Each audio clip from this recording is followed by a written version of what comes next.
सबसे पहला जिक्र जिस चीज़ का होना चाहिए अबूज़र, वो आज़ादी है। बिल्कुल बिल्कुल, आज़ादी बहुत बड़ी नेमत है और आज़ादी की जो अहमियत है वो भी हमें जाननी चाहिए। ये कोई इससे पूछे जो इसका मुतलाशी है, क्योंकि आज़ादी के मायने पूछने हैं तो आप उन जगहों पर जाइए, मकबूजा कश्मीर के लोगों से पूछें और उन लोगों से पूछें जिनको ये आज़ादी मैसर नहीं है। बिल्कुल, ऐसा लगता है कि शायद कभी कभी हमें ये फीलिंग आती है कि हमें आज़ादी प्लेट में रख कर दे दी है।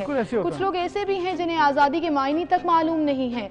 इस्लामी जमहूरिया पाकिस्तान का क़याम ऐसे ही नहीं हो गया। इसको सोचना होगा, देखना होगा कि इस अजीम मुल्क के हसूल के लिए हमारे और आपके आबाओ अजदाद ने क्या क्या कुर्बानियाँ नहीं दी हैं। बिल्कुल, और ये जानकर हमारी रूह कांप जाती है। ज़रा सोचिए सिमल, अगर हम ये सोचते हैं कि होता क्या होगा जब आज़ादी के लिए जो कोशिश थी वो कर रहे थे, आपको घूमने फिरने में, अपने मजहबी त्यौहार मनाने की इजाज़त अगर ना हो, नौकरियों के लिए किसी दूसरे मज़हब को तरजीह दी जाए और आपको सिर्फ ये कहकर मना कर दिया जाए कि आप मुसलमान हैं, आप तालीम के लिए कॉलेज यूनिवर्सिटियों में दाखिले के लिए मारे मारे फिरें और मजहब के नाम पर आपको दाखिला ना मिल सके, तो आप क्या करेंगे अबूज़र? ये आप ज़्यादा दूर जाने की ज़रूरत नहीं है। आप इंडिया में आज का मुसलमान कैसी ज़िंदगी गुजार रहा है वो देख लीजिए।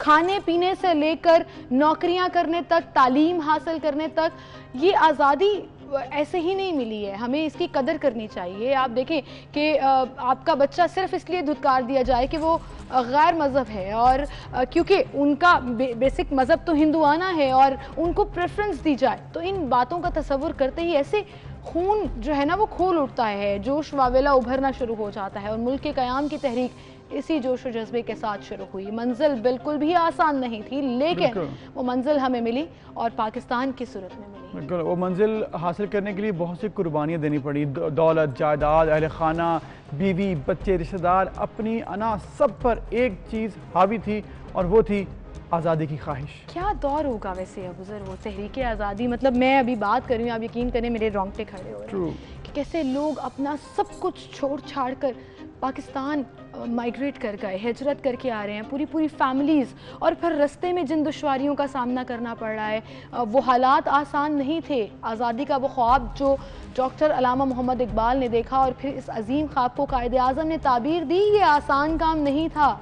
ये ताबीर देना, उन मुसलमानों का यहाँ पर आना, फिर यहाँ आके कितना टाइम लग गया सेटल डाउन होने में, मुल्क को संभालना था, रिफ्यूजी सेंटर्स में रहना पड़ा और कितनी मुश्किलात का सामना करना पड़ा। ये सब कुछ देखा हमने और हम पढ़ते हैं, किताबों में देखते हैं, डॉक्यूमेंट्रीज में देखते हैं, और जिस तरह से लोगों ने कुर्बानियाँ दी हैं पाकिस्तान में आकर भी, और जो यहाँ से लोग गए उन्होंने भी ऑब्वियसली अपनी कैपेसिटी में कुर्बानी दी होगी। बरसगीर की तकसीम के वक्त एक अंदाजे के मुताबिक जिस तरह से कुर्बानियों का जिक्र हम कर रहे हैं, तो 1.5 करोड़ अफराद बेघर हुए थे, जबकि पुरतशद्दुद वाक़यात में तकरीबन 20 लाख अफराद ने अपनी जानें गंवा दी थी। बिल्कुल, और आप ये भी देखिए अबूज़र कि ये हम बड़ा सिंपल एग्जाम्पल भी अगर हम लें कि हमने एक घर शिफ्ट करना हो तो कितना टाइम लग जाता है और वो सारा सामान वही रहता है जो आपका अपना होता है।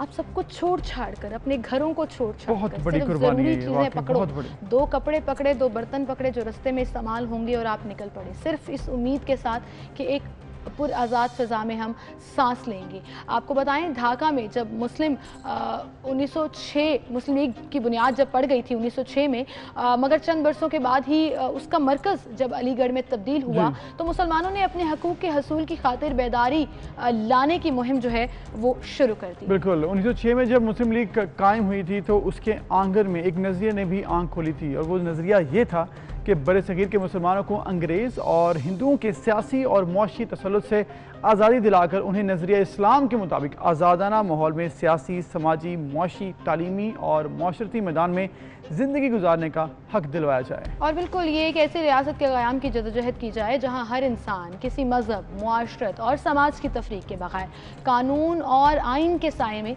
ज़िंदगी बसर करे।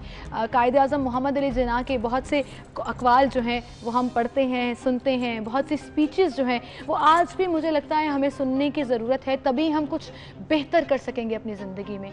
उसी में से एक छोटी सी स्पीच आपको सुनवाते हैं। I honestly appeal to the community, and particularly to Muslim India. इसी के साथ अगर हम चूंकि बैकग्राउंड और हिस्ट्री की बात कर रहे थे तो 1913 का अगर मैं जिक्र करूं अबू ज़र, ऑल इंडिया ये जो सारा प्रोसेस जो आप जिक्र कर रहे हैं बेसिकली ये पूरा बिल्टअप हो रहा था। एग्जैक्टली आहिस्ता आहिस्ता ऐसा चीजें उस मंजिल की तरफ बढ़ रही थी। और कुछ लोग ऐसे भी कहते हैं सीमन कि ये शायद हम लोग जो थे कायद-ए-आज़म की पहली डिमांड ये नहीं थी कि आप हमें पहले दिन ही अलग मुल्क दे दें, कहता हमें राइट्स तो दो। जब राइट्स छीनिए गए आहिस्ता आहिस्ता हम लोग पहुंचे। बिल्कुल, आप जब भी हिस्ट्री में ये चीज पढ़ते हैं कि Quaid-e-Azam wasn't Muslim League since day one, वो कांग्रेस में थे and that's where he realised कि यहाँ मुसलमानों के लिए कुछ नहीं होने वाला, हमें अपनी एक तहरीक शुरू करने की जरूरत है। तो मुल्क की तो बाद में बात आती है। देखिए आई थिंक हिस्ट्री में सबसे बड़ी जो हिजरत हुई वो यही थी, और किस कदर बड़ी तादाद में लोग सिर्फ इस ईमान के साथ कि अल्लाह ताला उनके साथ है और उन्हें एक आज़ाद मुल्क मिलेगा। 1913 का मैं जिक्र कर रही थी अबू ज़र, ऑल इंडिया मुस्लिम लीग में शमूलियत के साथ ही कायद-ए-आज़म मोहम्मद अली जिन्ना ने अपनी तमाम तर कोशिशें मुसलमाना ने हिंदुस्तान के हकूक़ के तहफ़्फ़ुज़ के लिए वक्फ कर दी। फिर उनकी शमूलियत से all India Muslim league Hindustan एक मजबूत जमात बनकर सामने आई और जल्दी कायद-ए-आज़म मोहम्मद अली जिन्ना मुसलमानों में इंतहाई मकबूल भी हो गया। बिल्कुल, और 1916 में आपको मुस्लिम लीग का सदर भी मुंतखब कर लिया गया, जिससे तहरीक आज़ादी में एक नई रूह पड़ गई। वो कहते हैं ना, एक लीडर आ गया था, एक विजन आ गया था। हाँ। और एक ऐसा बंदा आ गया था सामने जिसने आपको लीड किया उस दिन तक कि 1947 में अल्हम्दुलिल्लाह फिर पाकिस्तान बन गया। बिल्कुल, आपने नौजवानों को मुतहर्रिक किया, ऐसा पहले कभी नहीं हुआ था सब कॉन्टिनेंट में। आपने स्कूलों कॉलेजों में नजरिया पाकिस्तान की तरवीज दी। फिर तहरीक खिलाफत के बाद मुल्क में जो फसादात का एक लामतनाही सिलसिला शुरू हो गया था, उन हालात से कायद-ए-आज़म भी डिसअपॉइंट हो गए थे, दिल बर्दाश्त हो गए थे। वो मतलब हाँ, और फिर उन्होंने इस हकीकत से राह फरार लेने की कोशिश की, लेकिन देन ही रियलाइज्ड इन 1926 कि ये मुमकिन नहीं है। फिरका वारियत इस मुल्क में मौजूद है, महज जज्बात के साथ ये ख़त्म नहीं हो सकता।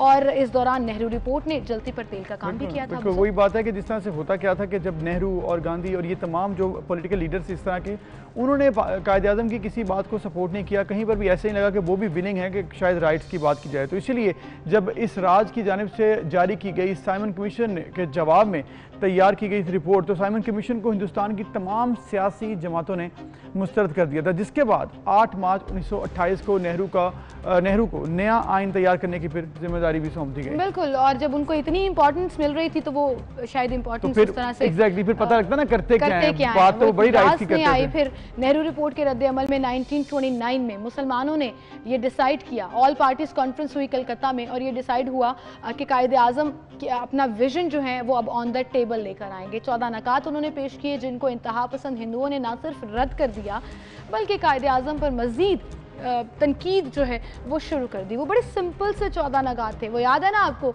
जो बचपन में हम बड़ा याद किया करते थे, और आप यकीन जानिए कि फिंगर टिप्स पे होते थे वो 14 पॉइंट्स, और उस वक्त आप ये सोच रहे होते थे कि आप अपने अंदर जो है ना इलेबोरेशन में आप ये सोचता था कि यार ये तो बड़ी बेसिक पॉइंट्स हैं। हाँ। ये भी नहीं थे हमारे पास, मतलब राइट्स मुसलमानों को।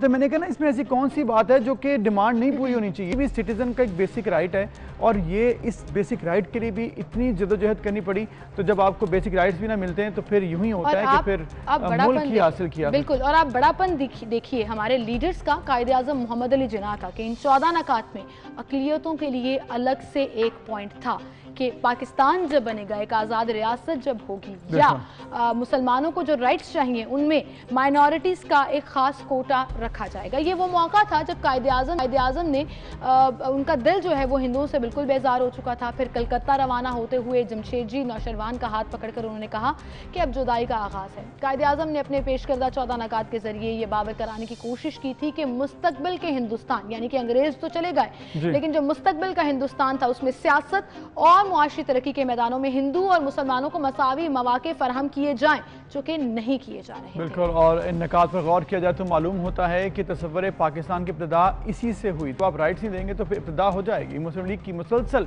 सियासी जद्दोजहद के नतीजे में फिर अल्लामा इकबाल, जो कि वो भी पाकिस्तान के हम पाकिस्तानी उनके मकरूज हैं, तो उन्होंने 1930 में एक रोड मैप दिया था कि मुस्लिम अक्सरियती इलाकों पर मुश्तमिल एक मुसलमान रियासत कायम कर दी जाए, ऑब्वियसली वो यही वेस्टर्न पार्ट था जिसका जिक्र आज है, और हकीकी पाकिस्तान भी उधर से ही बना है। फिर बिल्कुल, फिर उसके बाद 1931, 1930 और 1932, 1930, 31 और 32, मतलब ये मुसलसल 3 साल जो है वो लंदन में हिंदुस्तानी रहनुमाओं ने गोलमेज कॉन्फ्रेंस भी की। जिन्ना पहली और दूसरी कॉन्फ्रेंस में गए, इलामा इकबाल दूसरी और तीसरी में गए, गांधी सिर्फ दूसरी में शरीक हुए, आगा खान सोयम तीनों कॉन्फ्रेंस में मुस्लिम वक्त की कायद वहाँ पर मौजूद रहे। और उसके बाद 1940 23 मार्च करारदादे लाहौर, जब एक जैसे कहते हैं ना पूरा एक जलसा हुआ, एक पूरा सिनेरियो क्रिएट हुआ, उसके बाद से रेवोल्यूशन। बेसिकली 23 मार्च 1940 ही वो दिन है जब हम जिक्र करते हैं कि पाकिस्तान की बुनियाद बेसिकली उस दिन से आगाज़ हो गया था, उस जंग का, जो कि फिर हम जीते अल्हम्दुलिल्लाह। जब हम आपसे बात कर रहे थे तो आपको 1940 तक लेकर आए थे। 1940 में भी लाहौर की करारदाद, और उसके आगे का सफ़र भी कुछ ज़्यादा लंबा नहीं रह गया था, 7 ईयर्स ही रह गए थे। और हम ये सफ़र शुरू करते हैं तो 1940 की करारदाद लाहौर और कायद-ए-आज़म की वगला अंगेज़ क़यादत के तहत मुसलमान हिंद मुत्तहद होते चले गए, और 23 मार्च 1940 का दिन पाकिस्तान बनने की बुनियाद है। ऐसी बुनियाद जिसने दुनिया को ये बता दिया कि मुसलमान एक अलग कौम है, अपने हक से बाखूबी वाकिफ, ने लेना भी अच्छे तरीके से जानते हैं। एक तरफ अबू सर ये तहरीके पाकिस्तान कदम ब कदम मंजिल की तरफ बढ़ रही थी, लेकिन उसके साथ साथ जो है वो आपको एक स्ट्रॉन्ग लीडर की ज़रूरत थी, और वो लीडर कायदे आज़म हर तरह से जहानत, काबिलियत, कायदाना सलाहियतों, अवाम की बेपनाह इस्तकामत, जोश जज्बे, एसार, कुर्बानियों के सामने बिल्कुल जो है वो खुलकर सामने आ। बिल्कुल, और 3 जून 1947 को बरतानिया के तैनात करदा आखिरी वायसराय एडमिरल लॉर्ड माउंटबेटन ने हिंदुस्तान को 2 आज़ाद मुमलिकतों इंडिया और पाकिस्तान के नाम से आज़ाद करने का ऐलान कर दिया। पाकिस्तान बन गया था 14 अगस्त, और भारत की आज़ादी की तारीख 15 अगस्त तय हुई।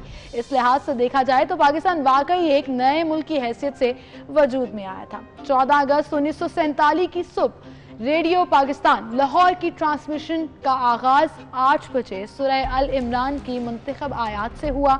आयात कुरान की तिलावत के बाद अंग्रेज़ी खबरों का जो आगाज़ हुआ था, फिर उसके बाद ठीक 8:30 बजे जिना की आवाज़ में एक पैगाम सुनवाया गया, जो सबसे पहले जो उससे पहले से रिकॉर्ड शुदा था कि पाकिस्तान मार्ज़ वजूद में आ चुका है अल्हम्दुलिल्लाह। और उसके बाद जिस तरह से वाक़यात बढ़ते गए और पाकिस्तान बन गया, फिर हमने आगाज़ में भी जिक्र किया कि कितनी मुश्किलात थी जब 1947 के इस ऐलान के बाद, 14 अगस्त 1947 के इस ऐलान के बाद लाखों मुसलमान पाकिस्तान आ रहे थे, और उस दौरान जो मुश्किलात हुई वो भी तारीख़ का एक हिस्सा हैं। और उसके बाद फिर 1948 में लंदन में कायद-ए-आज़म की वफ़ात की खबर जब सुनी माउंटबेटन ने, तो उन्होंने इंतहाई अफसरदा लहजे में ये कहा था कि अगर उसे ज़रा भी अंदाज़ा होता कि जिन्ना इस दुनिया में नहीं रहेंगे, जल्द चले जाएंगे, तो वो किसी तरह ये मामला 1-2 साल लटकाते ताकि हिंदुस्तान तकसीम ही ना होता। यानी कि कायद-ए-आज़म ने ये अगर जो अपनी जो उनकी डिजीज़ थी, बीमारी थी, वो उन्होंने जानबूझ के किसी से बताई नहीं थी, किसी को बताई नहीं थी, ताकि लोगों को ये मालूम ना हो और ये हमारी जो कॉज है वो कहीं वीक ना हो जाए। आप देखिए कि लीडर्स से लेकर एक छोटे से छोटे बच्चा जो उस वक्त हिजरत करके आ रहा था, किस कदर कुर्बानियाँ दी हैं उसने हमारे इस प्यारे मुल्क के लिए। बिल्कुल, तो हमें इसकी कदर करनी चाहिए। पाकिस्तान बहुत अनमोल है, और जिस तरह इसको हासिल किया गया है वो भी इंतहाई मेरे ख्याल में एक तारीख़ का हिस्सा है पूरी दुनिया में। जहाँ जहाँ किताबें लिखी गई हैं इस तारीख़ पर कि किस तरह से पाकिस्तान बना, वो भी हमें और हमें एहसास होना चाहिए कि ये मुल्क कितना हमारे लिए अहमियत का है। बिल्कुल।